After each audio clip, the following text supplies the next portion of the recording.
충남 계룡대 공군본부 양성평등센터가 여군 부사관의 성추행 피해 사실을 사흘 만에 인지하고도 국방부에 제대로 보고하지 않은 것으로 드러났다. 특히 피해자 이모 중사가 소속 부대에 20여 차례 성고충을 호소했는데도 적시에 조치가 이루어지지 않는 등 군내 성폭력 사건 보고 및 대응 체계가 먹통 수준에 가깝다는 비판이 나온다.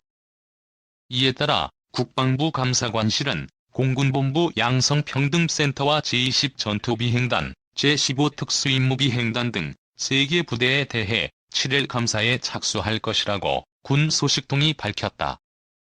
국방부 감사팀은 공군본부와 22행단에서는 이 중사의 최초 신고부터 해당 부대에서 어떤 조치를 했고 상급 부대에는 언제 보고했는지 등을 규명할 계획이다.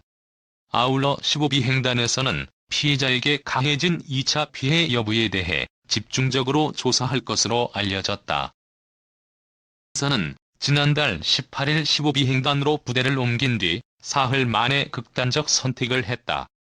유족들은 지난 2일 서욱 국방부 장관과 면담에서 전출 부대 간부들의 실명을 거론하며 이 중사의 정신적 고통이 컸다고 호소한 것으로 전해졌다.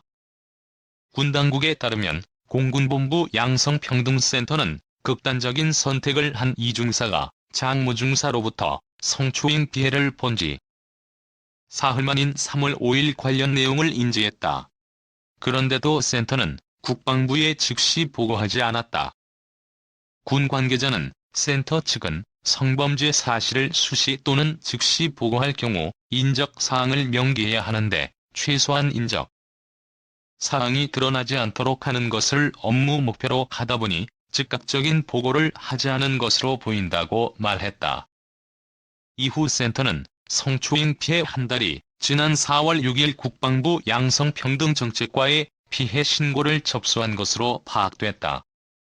그러나 월간 현황 보고 형식으로 성추행 피해 신고 접수로 이루어졌다. 피해 내용이나 피해자 인적 사항 등 사건 내용을 전혀 파악할 수 없는 단순 집계 신고였다. 국방부 양성평등정책과에서 서 장관 등 관련 지휘 계통에 알리지 못한 것도 이런 이유에서다. 20여 차례 고충을 호소하던 이 중사는 4월 15일 22행단 성고충 전문 상담관에게 극단적 선택을 암시하는 문자 메시지를 보냈고 이어 해당 부대 지휘관에게 보고됐다.